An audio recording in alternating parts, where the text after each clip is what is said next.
Él pueda estar hablando, mostrándonos qué quiere para cada uno de nosotros. Vamos a ir entonces al Evangelio de Juan.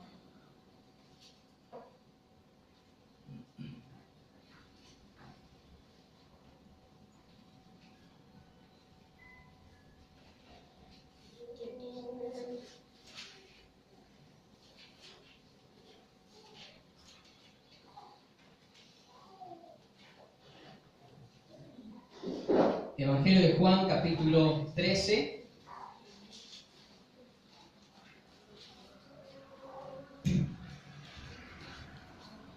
Capítulo 13 del Evangelio de Juan. Vamos a estar viendo los versículos del 31 en adelante. Evangelio de Juan, capítulo 13, versículo 31 en adelante. Dice así la palabra del Señor. Entonces, cuando hubo salido, dijo Jesús: ahora es glorificado el Hijo del Hombre, y Dios es glorificado en él. Si Dios es glorificado en él, Dios también le glorificará en sí mismo, y enseguida le glorificará. Hijitos, aún estaré con vosotros un poco. Me buscaréis, pero como dije a los judíos, así os digo ahora a vosotros: a donde yo voy, vosotros no podéis ir. Un mandamiento nuevo os doy, que os améis unos a otros, como yo os he amado, que también os améis unos a otros.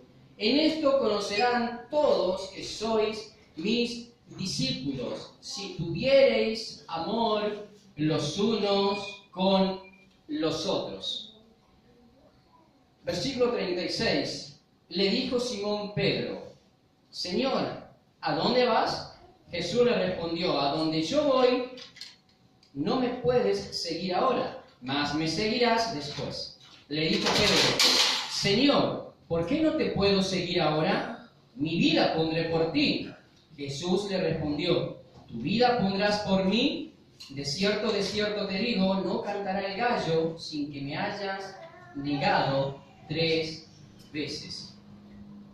Nosotros venimos ya estudiando el Evangelio de Juan desde hace bastante tiempo. No me acuerdo bien cuántos meses ya estamos nosotros con esta lectura, pero de seguro es más de un año ya, ¿no? Más o menos.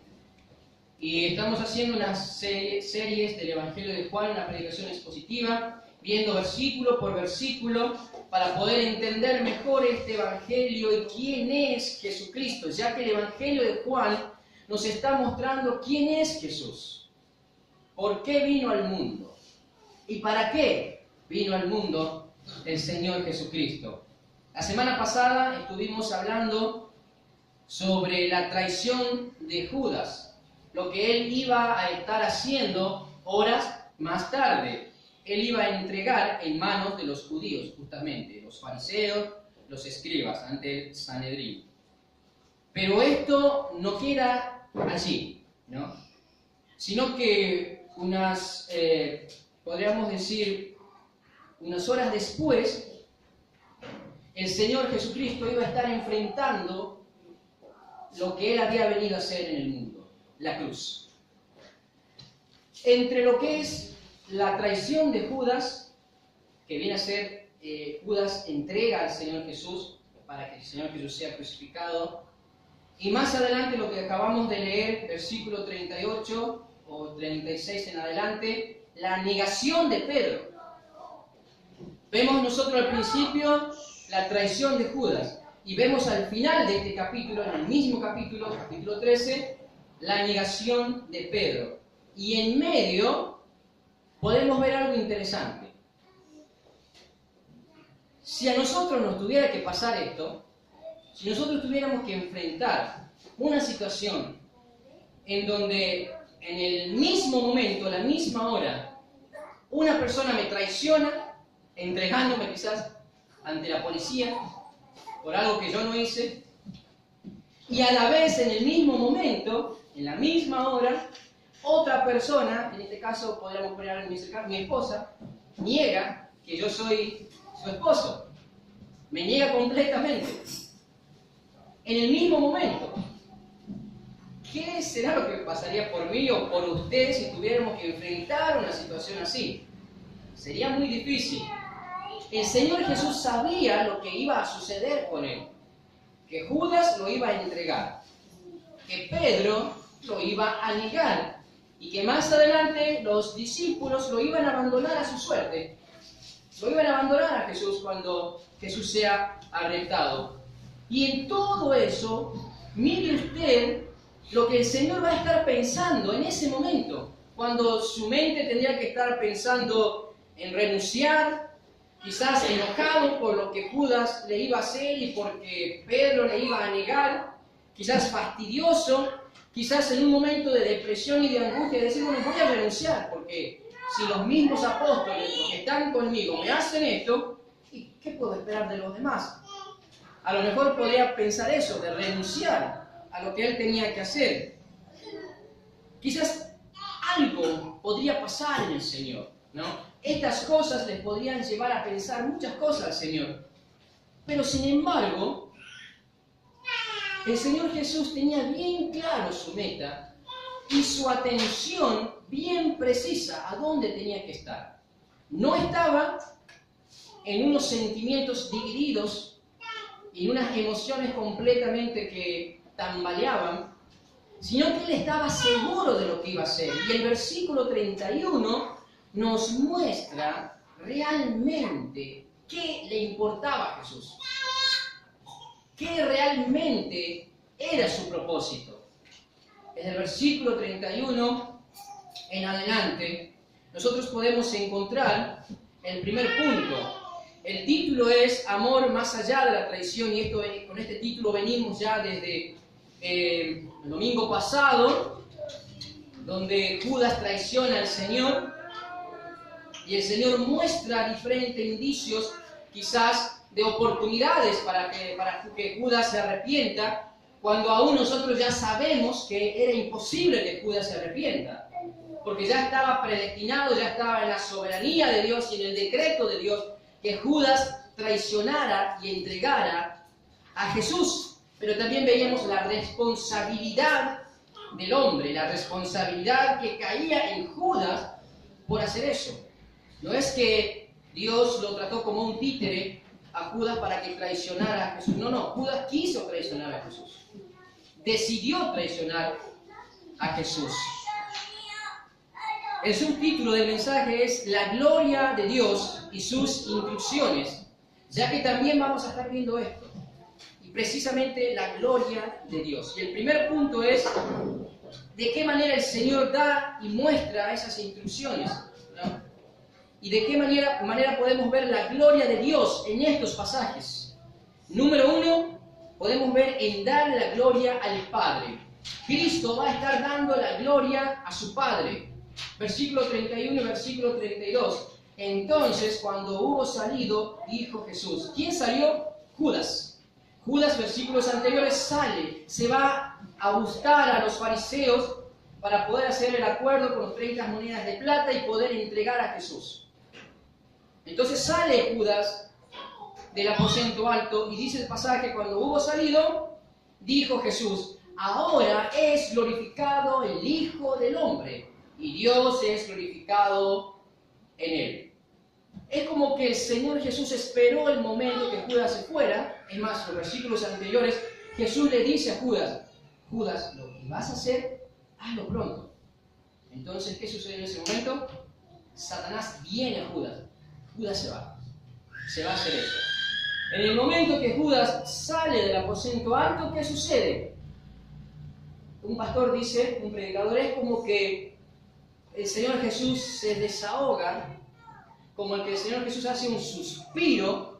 Es como decir que el Señor Jesús tenía todo eso todavía guardado y no lo podía vertir entre los suyos, sus discípulos, hasta que no saliera aquel que no era de los suyos, de Jesús, aquel que no pertenecía a Jesús, en este caso Judas. En el momento que Judas sale, es como que el Señor Jesús se liberara y descargara todo lo que tenía para los suyos, y él dice, ahora sí, es glorificado el Hijo del Hombre. Ahora sí es glorificado. ¿Por qué? Porque ya horas más tarde Jesucristo iba a ser entregado por Judas. Iba a ser traicionado por Judas. Y horas más tarde Jesús estaría siendo crucificado en la cruz del Calvario. Ahora sí, el Señor Jesús puede tener su encuentro personal con sus discípulos, con sus escogidos, con los que Él había amado de una manera incondicional, de una manera especial. Jesús podía entonces ahora hablar todo lo que nosotros vemos desde el capítulo 14 al 16, ¿no? Ahora, ¿de qué manera?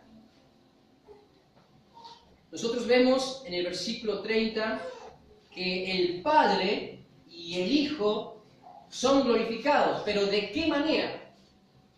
Dice el versículo 31, entonces, cuando hubo salido Judas, ahora es glorificado el Hijo del Hombre, que es Jesús, y Dios es glorificado en él. ¿De qué manera? Los dos serían glorificados, tanto Jesucristo como Dios el Padre serían glorificados. Bueno, el Padre y el Hijo se glorificarían el uno al otro, porque aunque ellos son dos personas, Dios Padre y Dios Hijo son lo mismo en esencia, el mismo y único Dios.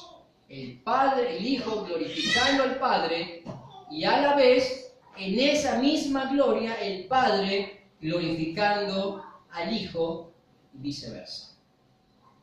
¿De qué manera se lleva a cabo esta glorificación ahora? ¿No? ¿De qué manera se puede llevar a cabo? Bueno, el Señor ya lo había anunciado. Él ya había anunciado que Él iba a glorificar a su Padre. Vamos a ver también de qué manera. Capítulo 12, versículo 23 del Evangelio de Juan. Capítulo 12, versículo 23.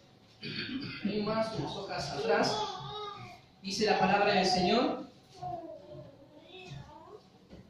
Jesús le respondió, diciendo, ha llegado la hora para que el Hijo del Hombre sea glorificado. Ya venía anunciando Jesús su glorificación. Y usted se puede preguntar, ¿qué es esa glorificación? ¿No? Mucha glorificación, pero ¿qué es eso? ¿De qué manera Jesús iba a hacer eso? Bueno, vamos a ver eso también. ¿De qué manera Jesús glorificaría al Padre? En el capítulo 2, versículo 4, no lo vamos a buscar, usted quiere buscarlo después. Jesús está en las bodas de Canaán. María, la madre de Jesús, le dice a Jesús que no había vino. ¿Te recordará la historia? Y Jesús le dijo, ¿qué tienes conmigo, mujer? Aún no ha llegado mi hora, no ha llegado mi tiempo. Después, más adelante, capítulo 7, versículo 30, los fariseos también querían arrestar a Jesús, capítulo 8, versículo 20, pero Jesús no había sido arrestado porque aún no había llegado su hora, no había llegado la hora de ¿qué? De que Él sea crucificado, de que Él glorifique todavía a Dios. Pero ya en el capítulo 17, hojas más adelante, un evento después, en el mismo aposento alto, Jesús le dice, Padre, yo te he glorificado en la tierra, glorifícame tú con esa misma gloria que nosotros teníamos. Bueno, entonces Jesús habla mucho de la gloria, ¿no? ¿Qué es eso? ¿Qué es la gloria? ¿De qué manera Jesús glorifica al Hijo? Capítulo 3, versículo 14, nos puede mostrar eso mucho mejor.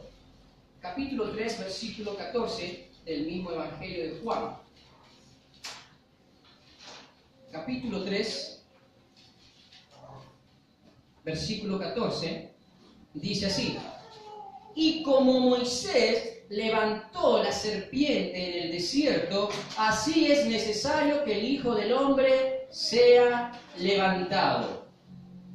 Ahora, Moisés, no vamos a hablar mucho de esto, pero en el Antiguo Testamento sucede una situación donde el pueblo de Israel peca contra Dios, contra Jehová, y el Señor manda serpientes que vayan y piquen y, bueno, y muerdan a los israelitas y ellos morían por el veneno de la serpiente. Entonces el pueblo se arrepiente. Moisés va y clama a Dios para que los libere de la muerte esa de las serpientes. Entonces el Señor le dice a Moisés, constrúyete una serpiente de bronce grande. Entonces cuando ellos vayan y miren la serpiente, en arrepentimiento, miren a la serpiente, se van a sanar y no van a morir. Bueno, ahora Jesucristo toma esa imagen del Antiguo Testamento y Él se compara con la serpiente diciendo en el versículo 14, así como Moisés levantó la serpiente en el desierto, así es necesario que el Hijo del Hombre sea levantado. ¿De qué manera? Jesús tenía que ser crucificado en la cruz del Calvario, levantado en la cruz del Calvario, ¿para qué? Para que cualquier persona que vaya a la cruz en arrepentimiento, reconociendo sus pecados y reconociendo a Cristo como su Salvador, encontrara en Jesús salvación y pudieran ser librados de esa mordida, pero no de una serpiente, de un animal, sino del pecado. Por eso era necesario. Entonces, ¿de qué manera Jesucristo glorificaría al Padre? Muriendo en la cruz. Hoy en día, cuando uno habla de gloria, qué sé yo, Messi glorioso, porque cómo juega, ¿no? Él llegó a la gloria, él es una persona impresionante. O los cantantes famosos, o las personas muy famosas, están en la gloria, como quien diría. Miden la gloria con éxito, ¿no? Miden la gloria con fama, ¿no? Pero Jesús no vemos eso. La gloria que Jesucristo iba a estar dándole al Padre no iba a ser esa clase de gloria, iba a ser en una cruz donde morían los más peligrosos y peores malhechores y asesinos. Jesucristo iba a ser tratado como un asesino, como un malhechor, como el peor de los peores. Es más, en Gálatas dice que aquella persona que muera colgado en un madero es maldito. Era la peor humillación y Cristo murió en esa cruz. Jesús daría la gloria al Padre a través de morir en la cruz. Así que lo que tenemos que ver es que esa glorificación que el Padre traerá sobre el Hijo y el Hijo dará al Padre es a través de ¿qué? De la cruz, de la muerte en la cruz. No nos olvidemos, cada vez que hablemos de la gloria de Cristo, nos tiene que llevar ¿a dónde? A la cruz. Bueno, el hermano Leo justamente leyó en una de las canciones, leyó el pasaje hablando de dónde se gloria Pablo, en la cruz. Si en algo me he de gloriar, ¿sería de quién? Me gloriaré en la cruz de Cristo. Entonces, es importante entender y es necesario que nosotros nos demos cuenta la importancia de la cruz. Cuando hablamos de gloria, entendamos, hablamos de la cruz de Cristo. Si nosotros queremos ver la mayor manifestación de amor, la mayor manifestación de bondad, de entrega, tenemos que buscar la cruz. Cuando nosotros miramos la cruz de Cristo, miramos amor, miramos entrega, miramos bondad, porque Jesús lo hizo por eso. Pero también la cruz no solamente nos muestra eso, sino que en la cruz también podemos ver el mayor terror horrendo y oscuro sufrimiento en alguien que recibe en esa cruz la maldición, la ira de Dios, la furia de una justicia santa vertida en Jesucristo. Escuchen bien esto. La cruz se convierte en el filtro donde la furia de la justicia santa de Dios Padre cae sobre Cristo, quien satisface esa justicia con su muerte, trayendo a nuestras vidas imperfectas, caídas y deplorables pecadores que somos, su propia justicia, la justicia de Cristo, para recibir el amor incondicional del Padre, quien nos mira a través de ¿quién? De su Hijo, Jesucristo, en la cruz. Resumiendo esto, nosotros merecíamos la ira de Dios. Nosotros merecemos la ira de Dios porque somos pecadores. Dice la Biblia que el hombre es pecador y su fin es ¿cuál? La muerte. ¿Y cuál es la muerte? El castigo eterno en el lago de fuego. Dios mismo está reteniendo su ira contra aquellas personas que están alejadas de Él, con aquellas personas que están viviendo en pecado. No hay amor de Dios sobre esas personas, hay ira de Dios sobre esas personas. Pero acá vemos algo interesante, mi querido. En eso, donde viene la ira de Dios a esas personas, Cristo Jesús, como un filtro, la cruz de Cristo recibe esa ira, esa furia, esa justicia santa, para poder volcar en nosotros gracia abundante, amor, misericordia, redención y perdón. Ya hemos dicho esto antes. Cristo bebe la copa de ira del Padre para darnos a nosotros la copa de gracia, la cual nos salva de todo pecado. Mire si no es importante la gloria de Cristo. Mire si no es importante que el Hijo glorifique al Padre. Es importante. Y de esta manifestación de gloria, nosotros, aquellos que nacimos de nuevo, somos grandemente beneficiados, ya que encontramos redención de nuestros pecados. Entonces, cuando el Hijo glorifica al Padre y el Padre glorifica al Hijo, nosotros, aquellos que recibimos la redención, la salvación, somos beneficiados.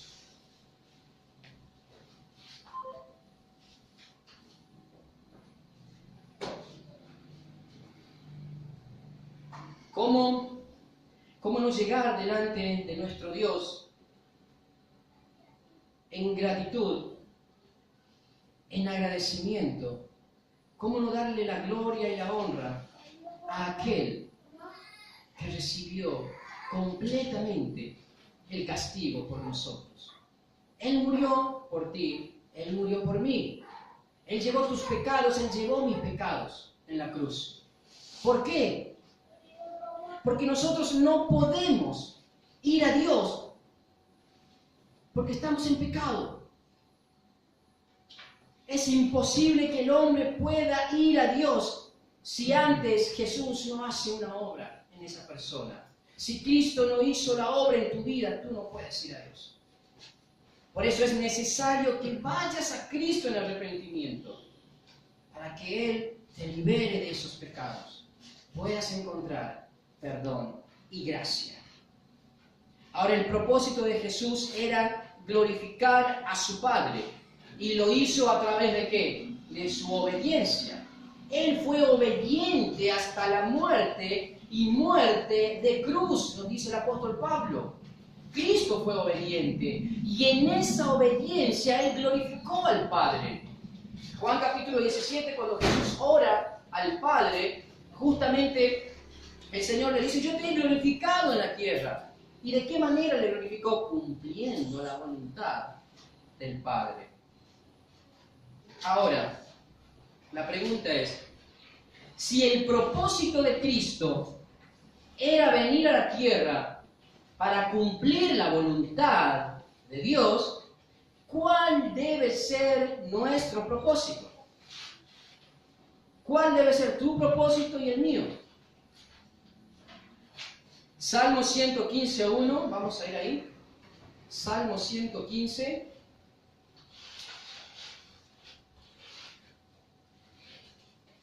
Salmo 115:1.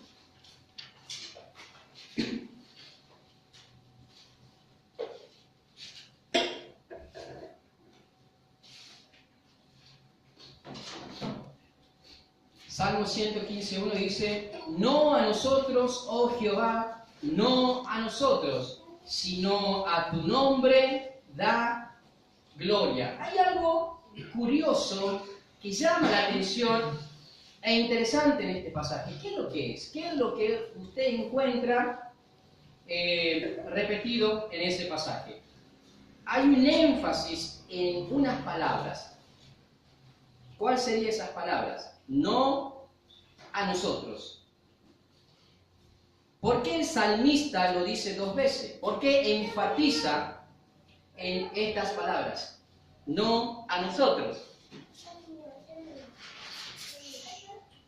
Porque la esencia misma del hombre es contraria a Dios. Porque nuestra voluntad y nuestro deseo es contrario al de Dios, y nuestra dirección es contraria a la de Dios. Nosotros no vamos, o el hombre sin Cristo no va en la dirección en la cual va Dios. Entonces el salmista dice, no a nosotros, oh Jehová, no a nosotros. ¿Qué no a nosotros? Nosotros no nos debemos dar ¿qué? Gloria. ¿Y cómo nosotros nos daríamos gloria? Direccionando nuestro propio deseo hacia nosotros mismos. Viviendo esta vida a nuestra manera. Dándonos gloria a nosotros mismos. Entonces, el salmista dice, no a nosotros, oh Jehová, no a nosotros, sino a tu nombre da la gloria. Y esto es interesante que entendamos. Es muy interesante que nos podamos dar cuenta por qué el salmista dice eso, ¿no? El pastor R.C. Sproul, quien hace no mucho estuvo pasando a la presencia del Señor, un gran predicador, pastor presbiteriano, él en uno de sus mensajes, él va a estar citando a Martín Lutero, también un reformador del siglo XVI, quien Lutero usó una palabra en latín, que esta palabra dice incórrigitas, y esa palabra significa ser volteados hacia adentro. ¿Qué quiere decir? Describe al ser humano en su estado caído. Describe completamente al hombre consumido por sus deseos egoístas, egocentristas en sí mismo. Entonces, el hombre en la condición que se encuentra, lejos de Dios, muerto espiritualmente en delitos y pecados, separado de la ciudadanía de Dios, lejos de la gracia de Dios, directamente yendo al infierno, esa es la condición del hombre, solamente piensa en sí mismo. Incórrigitas, diría Lutero en latín, ¿no? Y hermanos y queridos, eso es lo que sucede en el hombre hoy en día. No da la gloria a Dios porque solamente se la está dando a sí mismo. El Catecismo Menor de Westminster, nosotros constantemente quizás decimos esta frase, en su primer artículo hace una pregunta, el Catecismo Menor. Nosotros estamos estudiando los domingos a la mañana un catecismo, pero que tiene que ver con la Confesión de Londres, que es parecida, pero esta dice, el Catecismo Menor de Westminster dice, ¿cuál es el fin principal del hombre? ¿Cuál es el fin principal de todo hombre? ¿Sí? ¿Cuál sería? ¿Cuál es el fin principal? Bueno, si nosotros fuéramos honestos, ¿qué diríamos? ¿Cuál es nuestro fin? ¿En qué pensamos nosotros?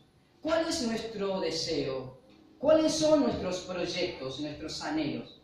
¿Qué es lo que queremos lograr? Los que están estudiando se quieren recibir. Los que están trabajando y quieren seguir trabajando y, bueno, y quizás obtener más y poder estar mejor.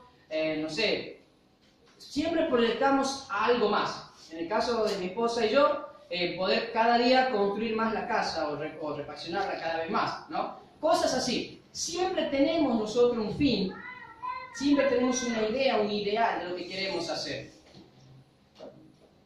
¿Cuál es realmente nuestro fin? ¿Qué queremos lograr? Quizás el que está soltero diría, bueno, sería mi ideal casarme. El que no tiene hijos, quizás sería tener hijos. Y así sucesivamente. Ahora la confesión nos dice, ¿cuál es el fin principal del hombre? Bueno, el fin principal del hombre no es, o no somos nosotros mismos. El fin principal del hombre es dar gloria a Dios y gozar de sus bienes. ¿Cuál es? Dar gloria no a mi vida, sino a Dios. Lo que leíamos en el Salmo, a ti, Señor, solo a tu nombre dar gloria, no a nosotros. Lejos esté de mí gloriarme, dice el apóstol, sino ¿a dónde? En la cruz de Cristo.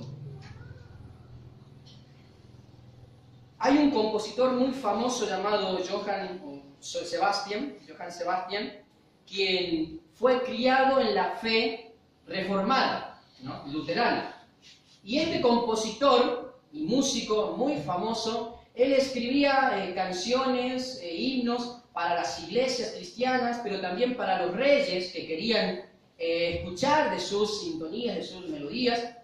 Pero algo particular que él hacía era, bueno, ponía sus iniciales en las partituras, ¿sí?, que era su firma, pero también él ponía otra inicial en todas sus partituras, en todas sus canciones, que eran famosísimas, que todo el mundo las conocía. Bueno, estas iniciales eran SDG, que significa Soli Deo Gloria. ¿Y qué significa esto? Solo a Dios la gloria. Él, a través de estas iniciales, quería dar algo, quería mostrar una enseñanza, quería dar algo a las personas. Y era mostrarle que todas estas canciones que él componía eran solo para la gloria de Dios. Que el talento que él tenía no era propio, sino que era de Dios y era para Dios. En todo él trataba de mostrar solo a Dios la gloria. Dicho sea de paso, Soli Deo Gloria, solo a Dios la gloria, es una de las 5 solas que marcaron la reforma del siglo XVI. Son 5 solas, y las 5 solas son la esencia de la fe cristiana. Sin este fundamento, las iglesias o las religiones solamente son religiones sin Cristo. ¿Y cuáles son estas solas? Solo Escritura, la Biblia, solamente la Biblia, solo Jesucristo, solo por la gracia de Cristo vamos al Padre, sola gracia, sola fe, solamente por fe y no por obra, ¿no? Soli de fe. Y por último, Soli Deo Gloria. Sería bueno esto más adelante poder estudiarlo mucho mejor. Pero sin estas 5 solas es imposible poder tener una sana doctrina, ¿no? Y es interesante que solo a Dios la gloria es una de las 5 solas. ¿Qué nos dice esto? La importancia de entender lo que es la gloria de Dios. William Hendriksen nos dice, y antes de eso vamos a leer el versículo 32. Estamos en el Evangelio de Juan, capítulo 13, y dice el versículo 32, si Dios es glorificado en él, Dios también le glorificará en sí mismo, y enseguida le glorificará. William Hendriksen, un pastor, dijo así, por medio de la obra en la cruz, la resurrección, la ascensión y la coronación, Dios glorificará al Hijo en comunión íntima consigo mismo, ¿no? De manera que la gloria del Hijo refleja la gloria al Padre y viceversa, entre ellos se dan la gloria. Y eso es interesante.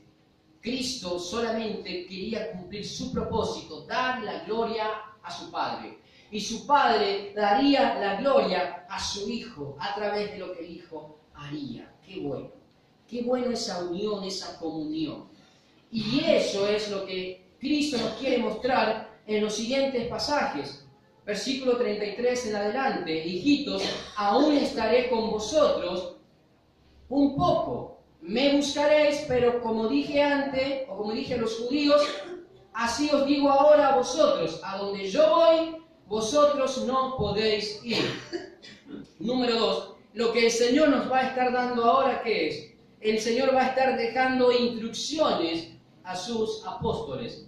Y una de ellas era esta, versículo 34. Un mandamiento nuevo os doy, que os améis unos a otros como yo os he amado, que también os améis unos a otros. En esto conocerán todos que sois mis discípulos, si tuviereis amor los unos con los otros. Ahora Jesús deja instrucciones. Él se iría, Él moriría.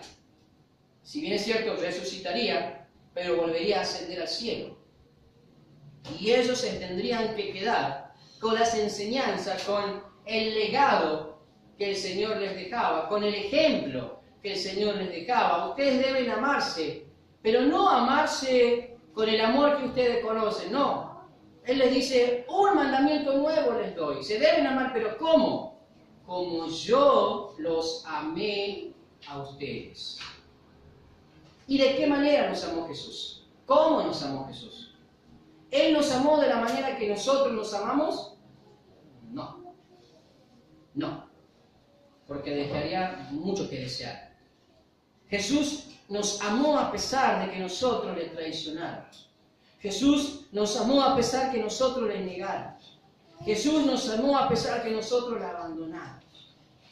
Jesús nos ama a pesar de que nosotros le fallamos.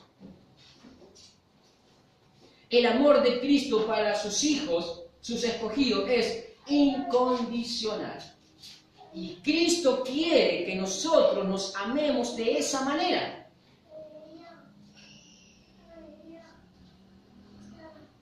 El Señor dice: así como yo los amé, deben amarse. El versículo 1 del mismo capítulo dice que Él nos amó hasta el fin, o sea, completamente. Él nos amó entregándose completamente, sin reserva alguna. Él nos amó por completo. Él nos amó totalmente, a pesar de nuestras fallas y nuestros errores. Y de esa manera debemos amarnos los unos a los otros. Primera de Juan, capítulo 3, versículo 14, 16 y 18, nos habla también de esto. Primera de Juan, capítulo 3. Primera de Juan, capítulo 3, dice así, versículo 14, 16 y 18. Nosotros sabemos que hemos pasado de muerte a vida. ¿Cómo sabemos que hemos pasado de muerte a vida? En que amamos a los hermanos. El que no ama a su hermano permanece en muerte. Versículo 16. En esto hemos conocido el amor, en que Él, Jesucristo, puso su vida por nosotros. También nosotros debemos poner nuestras vidas por los hermanos. Versículo 18. Hijitos míos, no amemos de palabra ni de lengua, sino de hecho y en verdad. Cristo nos deja ese ejemplo. Él no amó solamente de palabra. Cristo no dio sermones y elocuencias del amor. Cristo mostró su amor con ejemplo, a través de darse a sí mismo. Su amor por ellos y por todos los perdidos llevó a Cristo ¿a dónde? Al Calvario. Mire si no nos amó. Mire si Cristo no nos amó. De esa misma manera, nuestro amor, los unos por los otros, nos debe llevar ¿a qué? A trabajar cada día. El amor en el cual Cristo quiere que nos amemos debe ser cada día trabajado por nosotros. Y es difícil, es doloroso, va a costar, Va a doler amar. Va a costar y va a sufrir amar como Cristo quiere. Pero Él dice, deben hacerlo, así como yo lo hice. A Él le costó. Él sufrió en la cruz. Él murió en la cruz. Pero Él nos amó. Y Él nos deja el ejemplo de amarnos. El amor verdadero busca el bienestar no propio, sino el de la otra persona, ¿no? Y eso debemos tener bien en claro. Y terminando, ¿de qué manera, mi querido, le estamos dando la gloria a Dios? ¿De qué manera nosotros podemos decir, Señor, yo te estoy dando la gloria? Ahora, mi vida es evidencia de su gloria en mí. ¿Realmente yo puedo decir, Señor, te estoy glorificando como tú quieres? Bueno, para eso, número uno, debo ser su hijo. Y para ser su hijo debo reconocer a Cristo como mi Salvador. Debo arrepentirme. Debo ir delante de Él en arrepentimiento, recibiendo ese regalo que no merezco, reconociendo que por mí mismo no puedo, sino de que Él me ha salvado por su gracia. Y una vez haciendo eso, amarle y servirle, entregarme por completo a Él, completamente, dándole la gloria, no a través de darme la gloria a mí. Que no sea ese mi fin, no sea ese el fin mío, darme a mí la gloria, sino la gloria al Padre. Pablo dice, ya sea que bebamos o que comamos o hagamos cualquier otra cosa, lo hagamos ¿para quién? Para la gloria de Dios. Entonces, terminando y cerrando este mensaje, damos la gloria a Dios cuando nos amamos los unos a los otros, como Él nos amó. Y como dije al principio, va a costarnos. Debemos trabajar en este amor. Va a dolernos, vamos a sufrir, pero debemos persistir, perseverar. Y así Cristo será glorificado.